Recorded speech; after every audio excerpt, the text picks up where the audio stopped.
celestial time machine, as we all are seated here at TEDxBITBangalore. Unknowingly, we have been traveling in space unconsciously, but here I am willing to share some interesting things about space. As you all know, light takes a lot of time for it to reach the Earth. It travels at a speed of nearly 3 lakh kilometers per second. In fact, your favorite planet Jupiter, which you all gaze in the evening, takes nearly 41 minutes for it to reach the Earth, meaning the light is taking 41 minutes. In the same way, your favorite Orion constellation takes 1342 years, and the neighbor Andromeda galaxy takes 2.5 million years. Meaning of this is, the light which has left Andromeda galaxy nearly 2.5 millions of years ago is reaching tonight when we see through the telescope. The first man to explore this celestial time travel was none other than the great Galileo Galilei himself.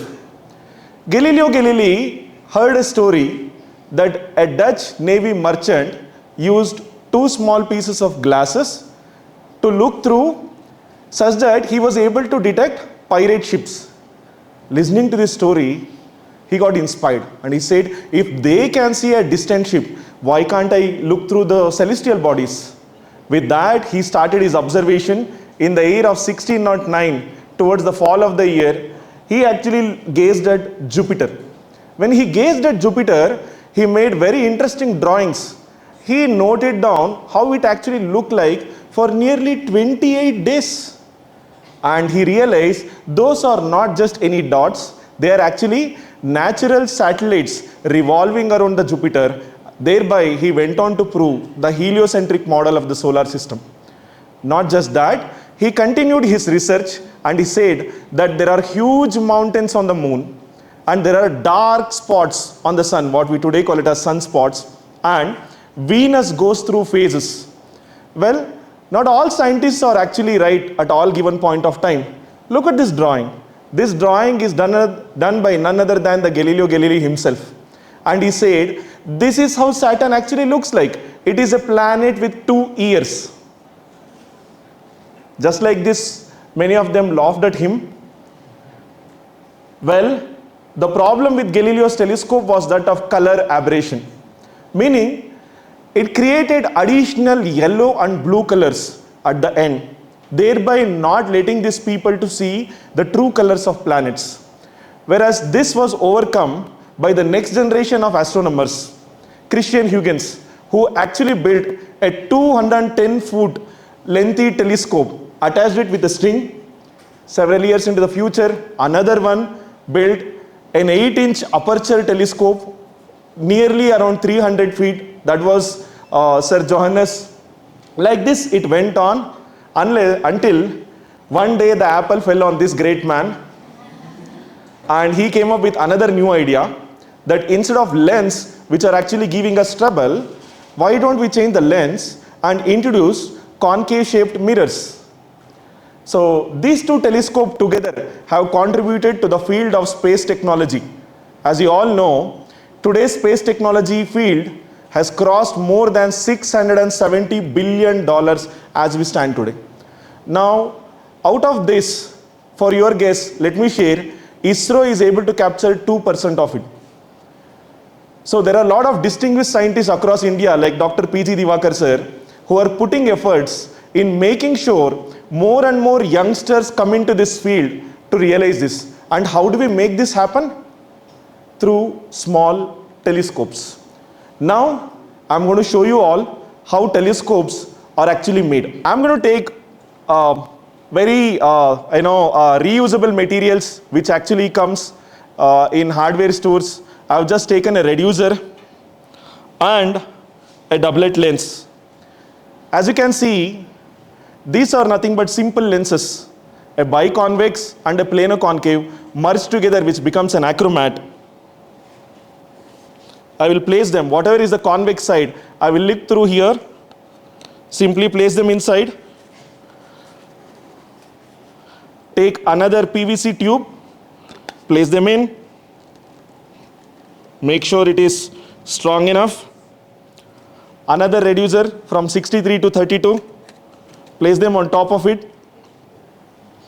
And one more small 32 mm tube, just to see to it that we increase and decrease the focal length as per our need. And at the end, we actually attach an eyepiece. That's how simple a telescope is. It's not actually rocket science, it's very simple. And it can be done even at your house as well.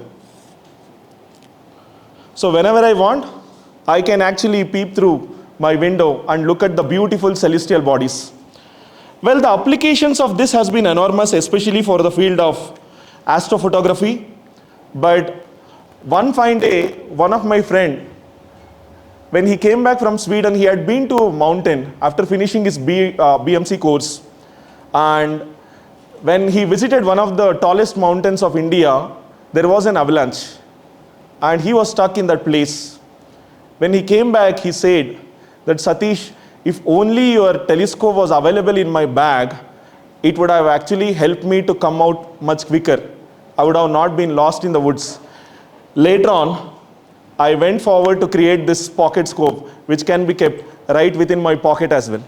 Just imagine the kind of impact what it can actually make, considering in which kind of places people will be lost. That's a reflector. Now, how do you make a reflector is very simple. I take normal glass blanks like this. We usually take it in pairs and we treat them through a lot of chemicals, but we have this very simple methods. We call them as strokes. So there is something called as overhang stroke, center to center stroke, and W stroke, which is displayed over there. It's a very simple process of converting the flat mirror into a concave shape, later smoothing it by removing the microscopic pits and thereby parabolizing them. Once you would actually parabolize the mirrors, all the rays of light would converge at one single point. Thereby, our mirrors would actually be ready. Throughout this process, it actually goes through a lot of tests, something like Sajita test, pit analysis. One has to be a perfect convex such that the other one becomes a perfect concave. It's a very, very simple process. As you can see, even the school students are able to do. And at the end, we go for the polishing. In the polishing stage, as you can see, in the morning it's actually translucent over there, and towards by the end of the evening it has become transparent. For that we have actually used wax and cerium oxide chemical. With this, we finish up our methods by testing it by focal length method as well as in laser method.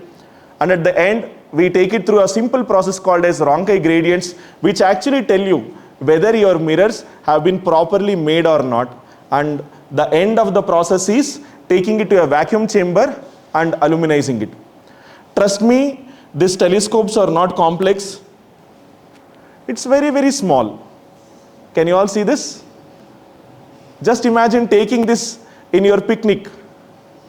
Either you have to take this telescope or either you have to take your family. So what we have done is we have come up with a very simple snap fit design. Imagine you're going to a trip or you're visiting your grandma's place. In between your luggage, you can simply sneak in this kind of a snap fit material. Within 5 minutes, your entire telescope would actually be ready. It actually works on a simple method, what we actually called as alt azimuth mount. Alt is nothing but the altitude. Azimuth is nothing but the yaw direction. So by controlling this, your telescope would always be able to see any direction, whatever you want, across the sky. Now, I want to share a small story. The lifelong passion of astronomy got instilled inside me when I happened to meet my physics lecturer. He gave me an opportunity to look through this beautiful Saturn. The day when I actually saw the Saturn, I got to know that this planet has the capacity to hold more than 900 Earths inside that. And I was mesmerized by it. When I saw that through the telescope, it was actually hanging in air without any support, such a huge ball of gas. That was the aha moment of my life. And after that, I have never turned back. Here I am, after several years of astronomy, still exploring whatever the possible ways. The reason why I'm trying to show all these things is Telescope is not actually a rich man's hobby. It is supposed to give us a rich experience. But unfortunately, we have not been able to miniaturize it or teach them in our science classes. That's why this has always been a research tool. My request to all of us is, just go back to the time when you actually visited your grandma's place. What was the most favorite activity? For me at least, it was actually looking at the sky, gazing through those beautiful stars and sleeping. That was one of the finest memories which I shared. What happened to that curious child? Probably that curious child would have turned out to be an astronaut someday if someone would have placed this kind of a telescope in that particular child. That's why we are on a mission of helping students and teachers to build their own curiosity tools such that we all can experience cosmos and experience it and find our own place in this vast universe. And the most beautiful part of this is, astronomy is borderless and boundaryless. It is the only place where we humans recognize ourselves as one. I know that it sounds very spiritual, but trust me, the day when our governments or the countries would start feeling we all are one single entity, one single family, the budget spent on defense would start coming towards the education, and each and every government schools would actually turn out to be an international school. And that would be the day when we will go on to save our planet. The only way to save our planet is, as you all know, we humans keep comparing ourselves with others, isn't it? We have to start showing this kind of things to our students. We should show them Jupiter, we should show them Saturn, we should show them enormous number of stars. Only then they will realize that there is no other planet like Earth and we have to protect it at all costs. With this, my request to all of you is that let us look up every day in the evening. Let us hold on to our curiosity. And anyway, the best part of astronomy is it's actually free, and free. Thank you so much.